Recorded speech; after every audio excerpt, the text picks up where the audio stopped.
Hello student, तो आज हम लोग देखने वाले हैं क्लास 10 का मैथमेटिक्स, जो कि हम लोग आज 30 MCQ सॉल्व करने वाले हैं। तो वो है आज हमारा सेट 3 नंबर। ठीक है, तो चलो इसको सॉल्व करते हैं और MCQs देखते हैं हमारा क्या क्या है। सबसे पहला क्वेश्चन बोला है हमारा 96 के अभाज्य गुणनखंड में 2 की अधिकतम घात कितनी होगी। तो सबसे पहले 96 का अभाज्य गुणनखंड क्या है बाबू। तो 96 का अभाज्य गुणनखंड हो जाएगा आपका 2 दूनी 4, 4 2 में 8, 8 2 में 16, 16 दूनी में 32 और 32 3 में हो जाएगा आपका 96। ठीक है, तो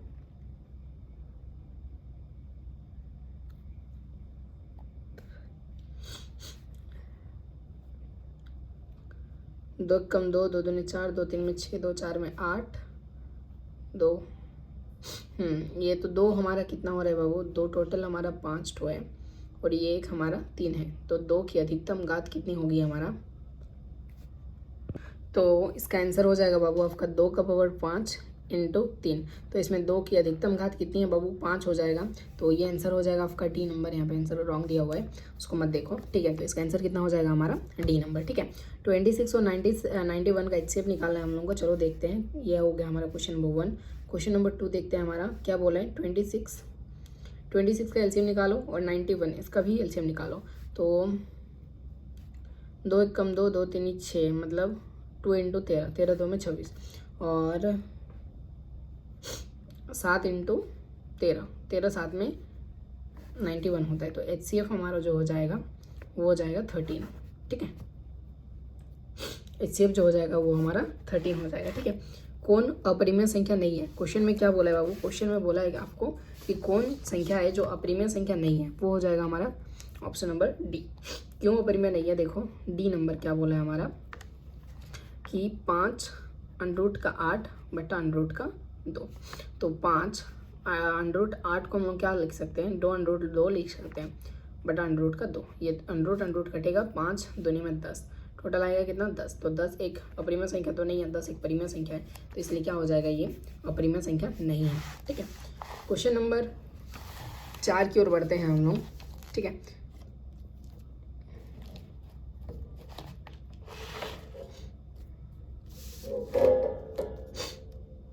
क्वेश्चन नंबर 4 क्या बोल रहे हैं, y इक्वल टू पी का ग्राफ दिया हो, बहुपद में पी के शून्यंकों की संख्या क्या होगी।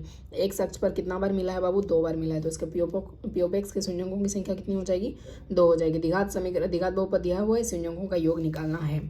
ठीक है, तो देखो कैसे निकालते हैं। क्वेश्चन नंबर 5 बहुत ही ज़्यादा इंपॉर्टेंट क्वेश्चन होने वाला है।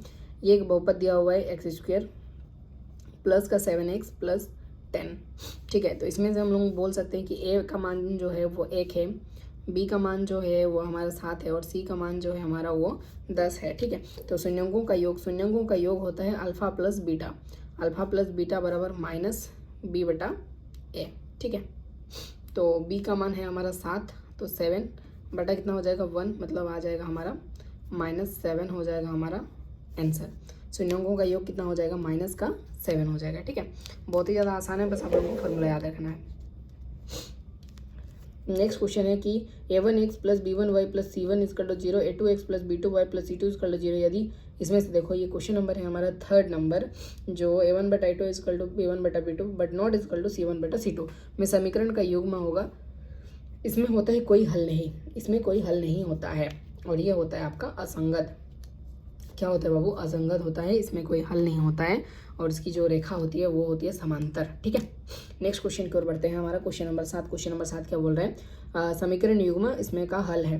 क्वेश्चन नंबर 7 की ओर बढ़ते हैं। इसको हल करना है हमको, x plus y equal to 5।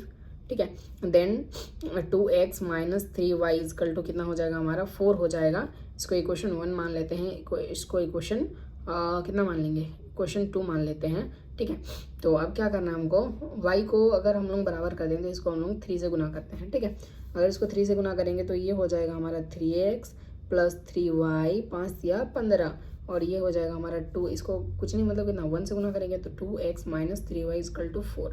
ठीक है, अगर इसको हम लोग जोड़ते हैं तो ये कट जाएगा, 3 दूनी में 5x और 5 दूनी 4 में 19। तो x बराबर आ जाएगा हमारा 19 बटा x। x का मान कितना आएगा 19 बटा x। अगर y का मान निकालना है तो x plus y equal to 5 दिया हुआ है, इसमें बैठा दो x का मान 19 बट्टे 5। ठीक है, तो 19 बट्टे 5 बराबर हो जाएगा हमारा प्लस वाई इजकल टू 5, तो वाई इजकल टू हो जाएगा हमारा 5 माइनस 19/5, तो 5 5 में होता है 25 माइनस 19/5, तो 6/5। वाई का मान हो जाएगा हमारा 6/5 और एक्स का मान हो जाएगा 19/5। 19/5 और 6/5, 19/5 और 6/5 ये नंबर हो जाएगा हमारा आंसर। ठीक है, नेक्स्ट क्वेश्चन की ओर बढ़ते हैं। नेक्स्ट क्वेश्चन क्या है हमारा, क्वेश्चन नंबर 8। क्वेश्चन नंबर 8 देखते हैं। चलो क्वेश्चन नंबर 8 क्या बोल रहा है। क्वेश्चन नंबर 8 बोल रहा है हमको कि निम्नलिखित में से कौन सा द्विघात समीकरण है। इनमें से हमको बताना है कि कौन सा द्विघात समीकरण है।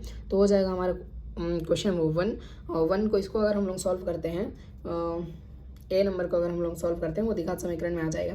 द्विघात समीकरण बोले तो हमको कौन सा फॉर्म में लाना है बाबू, ax² plus bx plus c equal to 0, इसके फॉर्म में रहना चाहिए। अगर इसके फॉर्म में है तो वो क्या हो जाएगा हमारा द्विघात समीकरण हो जाएगा। ठीक है, क्या हो जाएगा बाबू, द्विघात समीकरण हो जाएगा। ठीक है, तो इसको अगर हम लोग सॉल्व करते हैं, x प्लस 1 का square equal to 2 into x minus 3। ठीक है, तो a² plus 2ab 2x plus 1 equal to 2x minus 6, तो ये 2x कटेगा, x² 1 और 6 7 इजकल टू 0, तो ये भी हमारा आ रहा है, तो ये हो जाएगा हमारा क्या, इसलिए आंसर हो जाएगा, बाकी में नहीं आ रहा है। ठीक है, क्वेश्चन नंबर 9 की ओर बढ़ते हैं। क्वेश्चन नंबर 9 हमको बोल रहे हैं कि एक द्विघात समीकरण 6x² minus x minus 2 equal to 0 के मूलों की प्रकृति क्या होगी। ठीक है, हमको बताना है, हमको मूलों की प्रकृति बताना है। ठीक है, अगर मूलों की प्रकृति बताने के लिए हम लोग को क्या करना पड़ेगा, चलो देखो बनाते हैं क्वेश्चन नंबर 9 को। क्वेश्चन नंबर 9 को कैसे बनाएंगे हम लोग,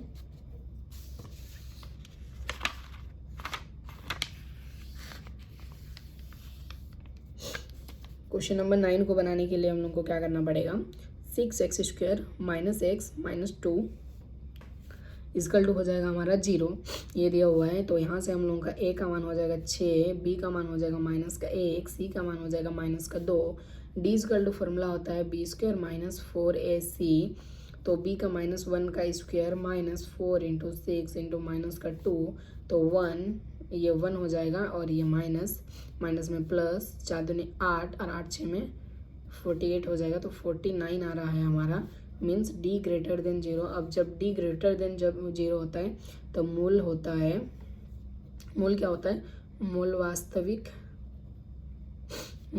होता है, वास्तविक और असमान, मूल वास्तविक और असमान होता है, मूल वास्तविक और क्या होता है बाबू, असमान होता है। तो यहाँ पे मूल वास्तविक और क्या हो जाएगा, असमान हो जाएगा। ठीक है, क्वेश्चन नंबर 10 की ओर बढ़ते हैं, जल्दी जल्दी बनाते हैं। एपी क्या है, -5 -1 3 7 का सारवंतर क्या होगा। एक एपी दिया हुआ है जिसका सारवंतर पूछा है, तो सारवंतर बराबर फार्मूला होता है हमारा, सारवंतर डी बराबर द्वितीय पद माइनस प्रथम पद, तो a2 माइनस a1, a2 है हमारा माइनस का 1 माइनस का 5, तो -1 प्लस 5 मीन्स 4, तो सारवंतर जो है हमारा वो 4 का डिफरेंस है इन दोनों, मतलब एपी के श्रेणी में। ठीक है, नेक्स्ट क्वेश्चन की ओर बढ़ते हैं। 10वां पद निकालने बोला है, क्वेश्चन नंबर 11।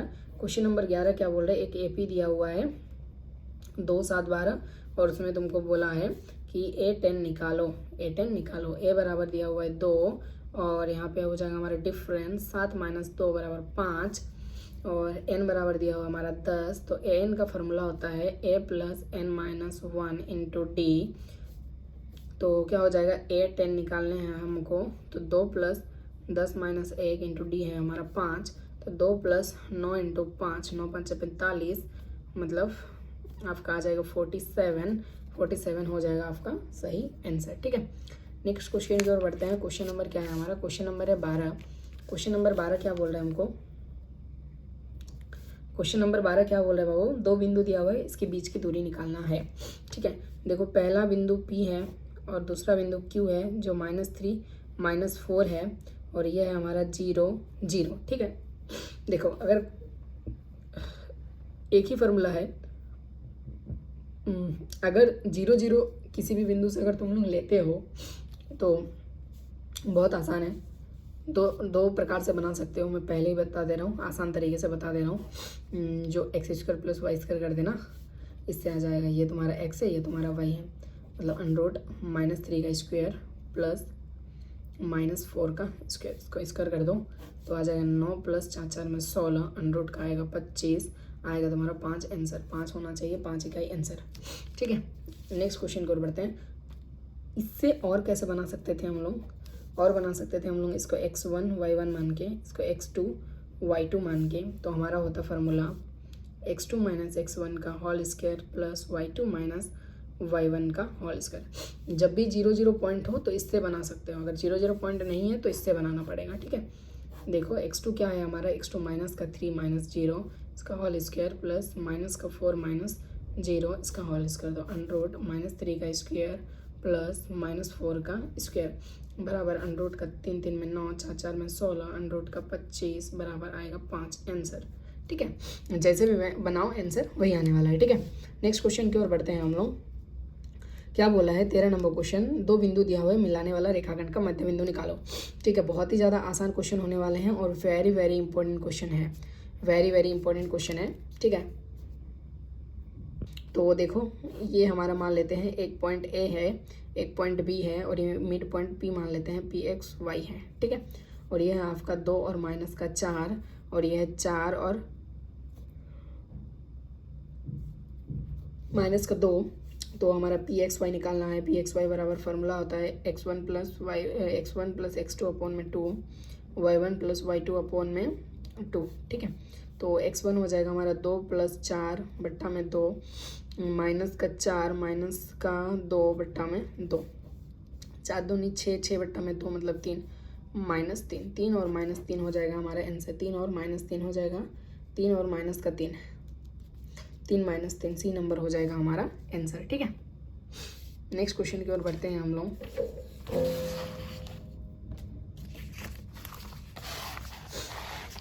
चलो देखते हैं क्वेश्चन नंबर कितना है हमारा। क्वेश्चन नंबर है 14। सभी वर्ग क्या होते हैं, तो सभी वर्ग समरूप होते हैं बाबू। एक आकृति दिया हुआ है क्वेश्चन नंबर 15। क्वेश्चन नंबर 15 में एक आकृति दिया हुआ है, डी समांतर BC है, तो इसी निकालना है, ये वाला निकालना है। बहुत ही ज़्यादा आसान है इसको बनाने के लिए। तो यह हो जाएगा हमारा फार्मूला किससे, AD अपॉन DB बराबर AE अपॉन EC, ठीक है। ये फार्मूला आ जाएगा 1/2, तो 1.5 अपॉन EC, तो EC बराबर 1.5 इंटू 2, ये हो जाएगा 15 दूनी 30, 3.0 मीन्स 3 हो जाएगा आंसर हमारा, 3 हो जाएगा आंसर, ए नंबर हो जाएगा हमारा आंसर। तो 16 नंबर क्वेश्चन क्या बोला है, 16 नंबर क्वेश्चन की ओर ध्यान देते हैं हम लोग।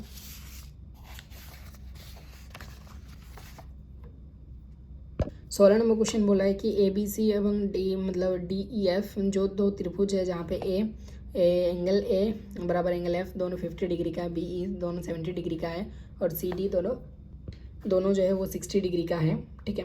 तो 6 6 में 12 में 13 13 5 में 18 180 डिग्री का है। तो हमको बताना है कि वो त्रिभुज क्या होगा, वो त्रिभुज कौन सा समरूप होगा, ठीक है। देख लो, दो त्रिभुज मान लेते हैं, अभी तो हम लोग को पता नहीं है, दोनों त्रिभुज समरूप है, तो कौन कौन सा होगा। एक है हमारा ABC, दूसरा हमारा DE और F। जो एंगल A है वो एंगल F के साथ बन रहा है, ठीक है। तो अगर हम लोग सबसे पहले ट्रायंगल लेते हैं एंगल ABC, अगर ABC सर्वांग सम लेते हैं तो सबसे पहला एंगल हमारा F होना चाहिए। तो B किसके साथ मिल रहा है, B जो मिल रहा है वो E के साथ, FE और ये C हमारा D मतलब FED होना चाहिए। ABC सर्वांग सम FED होना चाहिए, तो FED, तो यस, तो ये हो जाएगा हमारा C नंबर आंसर। त्रिभुज ABC सर्वांग सम त्रिभुज FED, ठीक है। तो इस हिसाब से हम लोगों को थोड़ा समझ के बनाना पड़ेगा। क्वेश्चन नंबर 17 की ओर बढ़ते हैं। क्वेश्चन नंबर 17 क्या बोल रहा है हमको, द्विघात समीकरण 2x² माइनस 7x प्लस 6 का विविध कर क्या होगा। विविध कर मतलब है हम लोगों को D निकालना है, सारवंतर, ठीक है। तो विविध कर मतलब हमारा D होता है, उसको हम लोगों को निकालना है। तो हमारा समीकरण दिया हुआ है 2x² माइनस का 7x प्लस का 6 = 0। A बराबर दिया हुआ है हमारा 2, B बराबर हो जाएगा माइनस का 7, C बराबर हो जाएगा हमारा 6, ठीक है। तो यहाँ पे D = फार्मूला होता है हमारा B² माइनस 4AC, तो B है हमारा माइनस 7 का square minus 4 into 2 into C हो जाएगा हमारा 6। तो 49 माइनस 6 दूनी 12 12 4 में 48, तो ये हो जाएगा हमारा 1 बच रहा है, ठीक है। तो 1 क्या है हमारा, वही आंसर होना चाहिए, 1 हो जाएगा हमारा आंसर, ठीक है। नेक्स्ट क्वेश्चन की ओर बढ़ते हैं। किसी वृत्त की स्पर्श रेखा उसे कितने बिंदु पर प्रतिच्छेद कर सकते हैं। देखो कोई भी वृत्त हो, वृत्त की जो स्पर्श रेखा है, छेदक रेखा बन गया, वृत्त की जो स्पर्श रेखा है वो कितने बिंदु पर प्रतिच्छेद करती है, तो वो एक ही होगा। वो कितने बिंदु पर प्रतिच्छेद करती है, एक बिंदु पर होगा। ठीक है। वृत्त की स्पर्श रेखा स्पर्श बिंदु से जाने वाली त्रिज्या के साथ कौन सा कोण बनाती है। देखो ये त्रिज्या के साथ 90 डिग्री का कोण बनाती है। कितना डिग्री का कोण बनाती है बाबू, 90 डिग्री का। ये जो स्पर्श रेखा है, स्पर्श बिंदु कितना डिग्री का कोण बनाती है, 90 डिग्री का कोण बनाती है। इतना याद रखना है। ठीक है। नेक्स्ट 20 नंबर क्वेश्चन क्या बोल रहा है हमको, 20 नंबर क्वेश्चन बोला है, देखो अगर कॉस ए बराबर हमको दिया हुआ है 3/5, तो हमको कॉशेक ए निकालना है। तो यहाँ पे कॉस मतलब हमारा दिया हुआ है b/h, निकालना है हमको p। तो p इक्वल टू हो जाएगा √h² - b²। तो h है हमारा 5, 5 का स्क्वायर होता है हमारा 25, -3 का स्क्वायर होता है 9, √ का आएगा हमारा 16, मतलब आएगा हमारा 4। तो p जो आएगा वो हमारा 4 आएगा। तो कॉसेक ए का वैल्यू होता है हमारा, क्या होता है बाबू, वो होता है हमारा h/p। h/p। तो h है हमारा 5 और p है हमारा 4। तो 5/4 हो जाएगा हमारा आंसर। 5/4 हो जाएगा हमारा आंसर। नेक्स्ट क्वेश्चन की ओर बढ़ते हैं हम लोग। 2 cos a बराबर 1, तो a का मान होगा 21 नंबर क्वेश्चन। बहुत ही ज़्यादा आसान है। 2 cos a बराबर 1, तो a का मान निकालो। तो cos a बराबर हो जाएगा देखो 1/2। तो बाबू हमको बताओ कि cos कितना डिग्री का वैल्यू 1/2 होता है। तो वो आप बोलेंगे cos 60 डिग्री का वैल्यू 1/2 होता है। तो 1 बराबर ए बराबर हो जाएगा हमारा 60 डिग्री। ए बराबर कितना हो जाएगा बाबू हमारा 60 डिग्री हो जाएगा। ठीक है। 3 cot स्क्वायर - 3 cosec स्क्वायर बराबर होगा। देखो बहुत ही ज़्यादा आसान है। क्वेश्चन नंबर 22 क्या बोला है, 3 cot स्क्वायर ए - 3 cosec स्क्वायर ए। ठीक है। तो इसको हम सॉल्व करते हैं। तो 3 कॉमन आ जाएगा, तो cot स्क्वायर ए माइनस cosec स्क्वायर ए। ठीक है। इसका मतलब होता है 1। ठीक है। तो 3 × 1 इक्वल टू आ जाएगा हमारा 3। ये होने वाला है हमारा आंसर। ठीक है। चलो नेक्स्ट क्वेश्चन की ओर बढ़ते हैं। नेक्स्ट क्वेश्चन है हमारा, समीकरण यू में a1x + b1y + c1 = 0, a2x + b2y + c2 = 0 में यदि a1/a2 is not equal to b1/b2 हो, तो समीकरण का युग्म क्या होगा। देखो जब पहला होता है तो उसका हल होता है आपका केवल अद्वितीय हल होगा। अद्वितीय हल होगा। ठीक है। अद्वितीय हल मतलब केवल एक हल होगा। ठीक है। अद्वितीय हल मतलब क्या होता है बाबू, केवल एक हल होगा। ठीक है। 24 नंबर क्वेश्चन की ओर बढ़ते हैं हम लोग। 24 नंबर क्वेश्चन क्या बोल रहे हैं बाबू हमको, कि भूमि के एक बिंदु से जो मीनार के पाद बिंदु में 30 मीटर की दूरी पर मीनार के शिखर का उन्नयन कोण। देखो ये एक है मीनार है जिसके 30 मीटर दूरी पर शिखर का उन्नयन कोण 30 डिग्री है। मीनार की ऊंचाई हम लोग को निकालना है, ये 30 मीटर की दूरी पर है। ठीक है। तो इसके हिसाब से हम लोग 10 को लेके चलते हैं। p/b में है p/b, तो 10 30 degree equal to h/30 metre. तो 10 30 का वैल्यू होता है हमारा 1/√3 बराबर h/30। क्रॉस मल्टीप्लिकेशन करो तो ये हो जाएगा हमारा h बराबर 30/√3। ठीक है। तो 3 का हम लोग क्या कर सकते हैं, हर का परिमेयकरण कर सकते हैं। तो 30/√3 बट्टा में क्या हो जाएगा 3, 3 10 में 30, मतलब हो जाएगा हमारा 10/√3 मीटर। आंसर। हाइट कितना आएगा हमारा, ये जो हाइट है ये कितना आएगा हमारा, ये आएगा हमारा 10/√3 मीटर। ठीक है।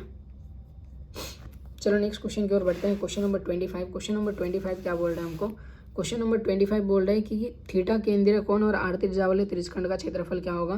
त्रिज्यखंड का क्षेत्रफल होता है हमारा θ/360 × πr²। तो ये हो जाएगा हमारा बी नंबर।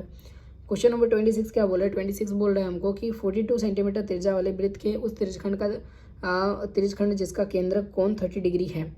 मतलब त्रिज्यखंड का केंद्रीय कोण वृत्त की त्रिज्या दिया हुआ है। क्वेश्चन बोला है 42 सेंटीमीटर त्रिज्या वाले वृत्त के उस त्रिज्यखंड जिसका केंद्रीय कोण इतना दिया हुआ है और उसका क्षेत्रफल निकालना है। बहुत ही ज़्यादा आसान है, हम लोगों को निकालना है बाबू। क्वेश्चन नंबर 26 हम लोगों को निकालना है त्रिज्यखंड का क्षेत्रफल θ × 360 × πr²। ठीक है। थीटा हमारा दिया हुआ है आपका 30 डिग्री और 360 × पाई का मान हम लोगों को पता है 22/7 होता है, इंटू आर हमारा 42 दिया हुआ है, 42 × 42। ठीक है। तो इसको अगर हम लोग सॉल्व करते हैं, 0 0 कटा, 3 1 में 3, 3 2 में 6, 12,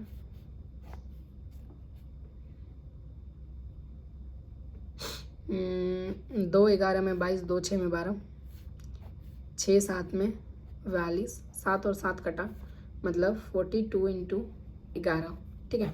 इसको गुना करो, 11 दूनी 22 का 2 हाथ में 2, 11 4 में 44, 45 6 40 मतलब 46, मतलब 462 सेंटीमीटर क्या हो जाएगा स्क्वायर, आंसर होना चाहिए 462 सेंटीमीटर स्क्वायर। सी नंबर हो जाएगा हमारा आंसर, ठीक है।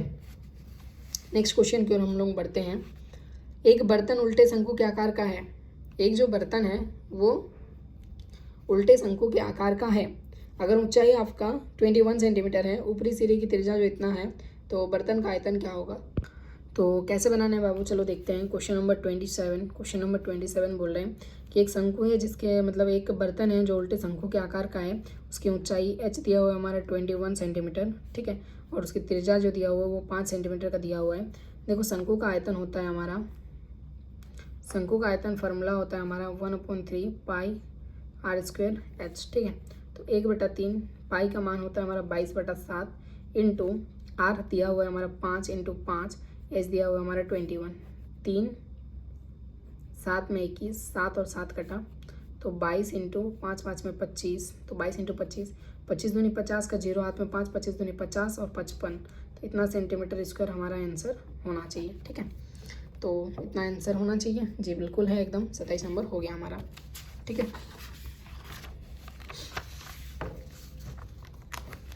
क्वेश्चन नंबर 28 क्या बोल रहे हैं, एक घन का आयतन दिया हुआ है, घन का पूर्ण पृष्ठ क्षेत्रफल निकालो, ठीक है। देखो घन का आयतन दिया हुआ है, घन का आयतन दिया हुआ है 216 सेंटीमीटर क्यूब, ए क्यूब होता है तो 216 इक्वल टू क्यूब रूट हो जाएगा हमारा 216। कैसे निकालेंगे, देखो 216 इसका एलसीएम लेते हैं, 2 1 में 2, 2 8 में 16, 2 5 में 10, 2 4 में 8, 2 2 4, 2 7 में 14, 3 7 में 3 9 में 27, 3 3 9, तो मतलब 1 2 1 3, तो ये हो जाएगा हमारा 2 इंटू 3, तो ए हमारा 6 आने वाला है। तो उसका क्या बोला है, घन का कुल पृष्ठ क्षेत्रफल, तो 6 स्क्वायर होता है, तो घन का कुल पृष्ठ क्षेत्रफल, कुल पृष्ठीय क्षेत्रफल जो होता है हमारा 6a स्क्वायर होता है, तो 6 इंटू 6 का स्क्वायर, तो 6 इंटू 6 का स्क्वायर होता है हमारा 36, तो ये वही आ जाएगा 216 क्या हो जाएगा हमारा आंसर, ठीक है। नेक्स्ट क्वेश्चन की ओर हम लोग बढ़ते हैं। क्वेश्चन नंबर है हमारा 29, प्रथम 3 लगातार प्राकृतिक संख्याओं का माध्य ज्ञात करो, ठीक है। प्रथम तीन प्राकृतिक संख्या, प्रथम 3 प्राकृतिक संख्या क्या हो जाएगा, प्राकृतिक संख्या हमारा 1 से शुरू होता है, 1 2 3 हो जाएगा हमारा प्रथम 3 प्राकृतिक संख्या। उसका बोला है हमको माध्यम 1 + 2 + 3 डिवाइडेड बाई 3, 3 दूनी 5, 1 में 6/3 मतलब आ जाएगा हमारा 2, तो 2 क्या हो जाएगा हमारा आंसर हो जाएगा, ठीक है। नेक्स्ट बोले इनमें से कौन सी घटना प्रायिकता नहीं हो सकती। कोई भी वस्तु अगर 1 से ज़्यादा है तो वो प्रायिकता नहीं हो सकती, 2.5 कभी भी प्रायिकता नहीं हो सकता है, 1 से ज़्यादा नहीं होगा और माइनस में नहीं होगा, ये कभी भी प्रायिकता नहीं हो सकता है, ठीक है। तो यही था आज के 30 क्वेश्चंस। आई होप आप लोगों को बहुत ही ज़्यादा मज़ा आया होगा वीडियो में, ठीक है। नेक्स्ट और भी क्वेश्चंस आने वाले हैं, तो चैनल को ज़रूर से ज़रूर सब्सक्राइब करके रखिए, ठीक है। मिलते हैं नेक्स्ट वीडियो में।